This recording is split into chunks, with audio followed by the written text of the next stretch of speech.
manga, ça regroupe l'animation, ça regroupe le street art, le graffiti, le web design, la mode aussi d'une certaine manière.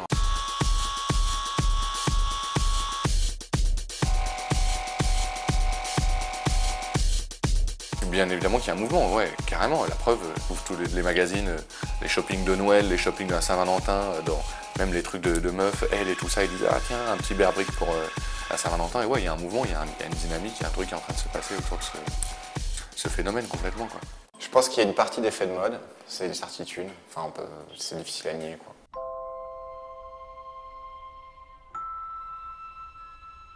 Le jouet est un des supports en fait de ma création. Autant que peuvent l'être des vêtements ou des licences que je vais signer avec d'autres personnes. Je pense que c'est un truc qui va perdurer, c'est sûr.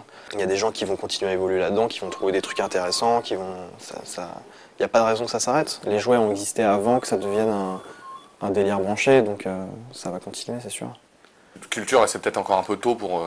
quoi, je sais pas, tu vois, après, chacun a son interprétation, mais peut-être que culture, laissons un peu le temps faire et on verra dans 15 ans si on aura tous nos trucs ou s'ils ne seront pas tous emballés dans des caves.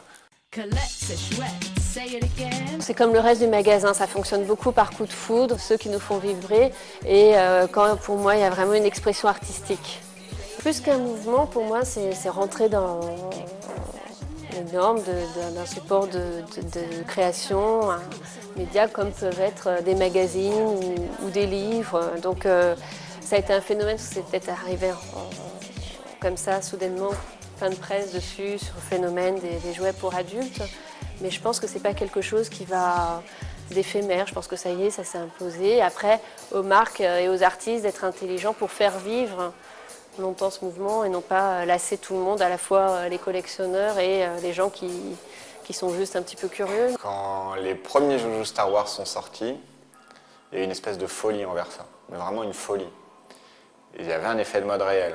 Sauf qu'il s'avère que cet effet de mode, il a duré 30 ans.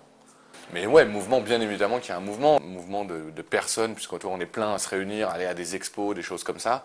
Après, mouvement économique, bah ouais, laisse tomber, tu te rends compte l'argent que ça génère. Il se passait ce qui se passait avec les jouets, c'était le moment, tu sais, on avait nous l'opportunité d'être parmi les premiers Français à le faire. On a toujours aimé être un peu au début de pas mal d'histoires, bah, donc on s'est dit let's go, quoi. À partir du moment où tu crées ton jeu entièrement, c'est comme n'importe quel autre sujet. C'est aussi excitant que de faire, je sais pas, une pochette de disque ou un truc. Sauf qu'en plus, ça a l'avantage de donner une autre dimension évidemment à mes dessins, qui sont normalement sur toile ou sur papier. Là, on peut carrément jouer avec elles, les mettre en situation, faire des photos avec. C'est assez rigolo. Et pourtant, c'est quand même destiné à un public adulte. Vous voyez, regarde, hop, là, c'est marqué. Ça, c'est celui de Thomas. Ah non, Guiman. Wow. Ami Thomas. Parce que c'est vraiment une culture, quoi. Je veux dire, le poster, c'est jamais mort, la sérigraphie, c'est jamais mort, la peinture, c'est jamais mort, la sculpture, c'est jamais mort. Je vois pas pourquoi ça mourrait. Bon, c'est un truc. Moi, je pense que ça meurt jamais.